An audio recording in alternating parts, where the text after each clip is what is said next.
Hello friends, welcome to DS education. आज हम लोग व्यंजन पढ़ेंगे। व्यंजन क्या होते हैं ये फटाफट से हम लोग समझ लेते हैं। देखिए, व्यंजन व्यंजन हमारे स्वर हम लोग कल पढ़ चुके हैं। आज हमारा दूसरा टॉपिक है व्यंजन। व्यंजन क्या होते हैं इनको आज हम लोग समझेंगे। पहले तो जान लीजिए कि व्यंजन भी एक प्रकार के वर्ण हैं, ठीक है। इन्हें भी हम लोग वर्ण कहते हैं, वर्णमाला में आते हैं। ये भी वर्ण है, लेकिन कभी भी व्यंजन को हम लोग अकेले नहीं पढ़ सकते हैं। तो हम लोग इसको अगर परिभाषित करेंगे तो हम कहेंगे कि जिन भी वर्ण को पढ़ने के लिए, जो भी हमारे वर्णमाला के वर्ण हैं, उनको पढ़ने के लिए जब हम स्वर का प्रयोग करेंगे तो उन्हें हम हमेशा व्यंजन कहेंगे। फिर से हम देखते हैं, जिन भी वर्ण को पढ़ने के लिए स्वर की सहायता ली जाती हो, स्वर की सहायता के बिना हम वर्ण को न पढ़ पाएँ या फिर वर्ण को पढ़ने के लिए स्वर की सहायता लें, उन्हें हम कहेंगे व्यंजन। जैसे यहाँ पर मैंने एग्जाम्पल लिया है, ये आधा क है और क के साथ जब हम अ यानी स्वर को मिला रहे हैं तो हमारा एक पूर्ण व्यंजन बन रहा है, जिसे कि हम क कहते हैं।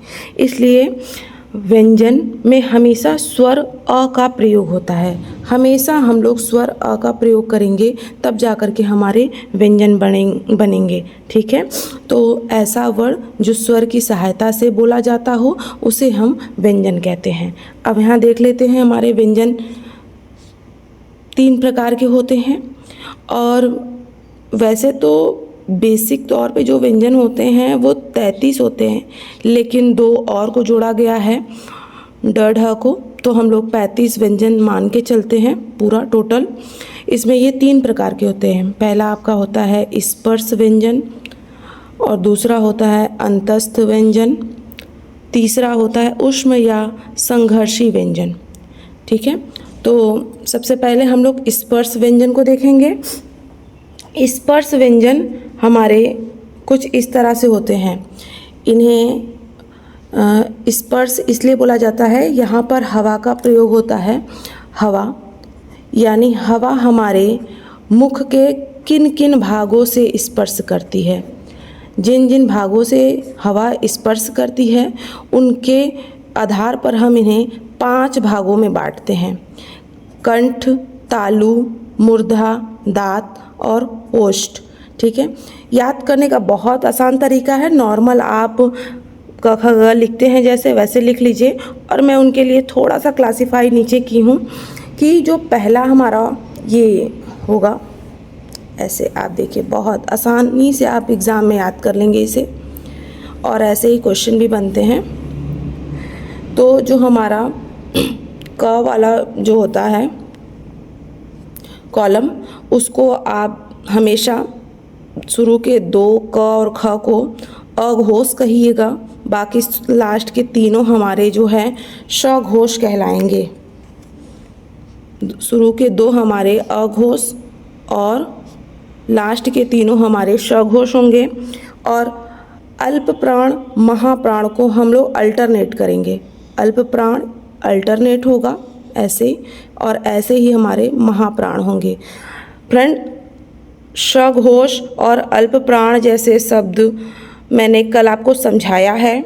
नहीं समझ में आया है तो एक बार फिर से उस वीडियो को देखिएगा, आपको अच्छे से समझ में आ जाएगा।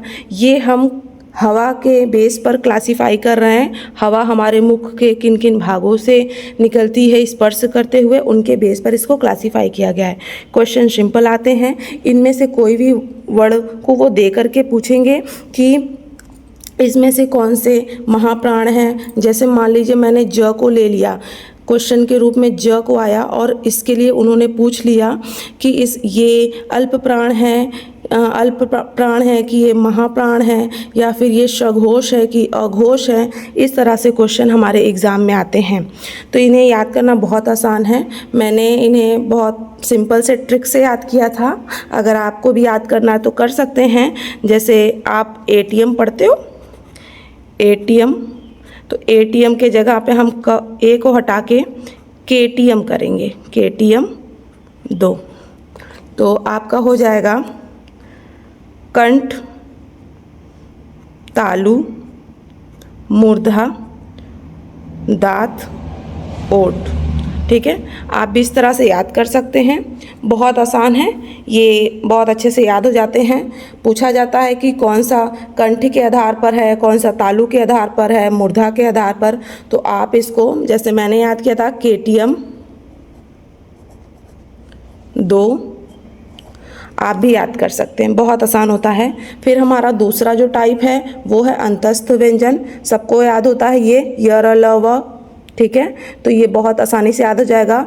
और तीसरा हमारा है ऊष्म व्यंजन श श ह श श श ह। ठीक है, तो जिनको बोलने पर ध्वनि जो है अंदर हमारे गले से बाहर निकले हवा हमारा और तालु को स्पर्श करते हुए, उसको आप अंतस्थ व्यंजन कहते हैं, सॉरी ऊष्म व्यंजन कहते हैं। ठीक है, वो होते हैं श श श ह। ठीक है, ये 4 ही होते हैं, इन्हें ज़रूर याद करिएगा, ये इम्पॉर्टेंट होते हैं। एग्ज़ाम में अक्सर पूछे जाते हैं आपसे कि संघर्षी व्यंजन क्या होते हैं या फिर ऊष्म व्यंजन के नाम से ज़्यादातर ये पूछे जाते हैं एग्ज़ाम में।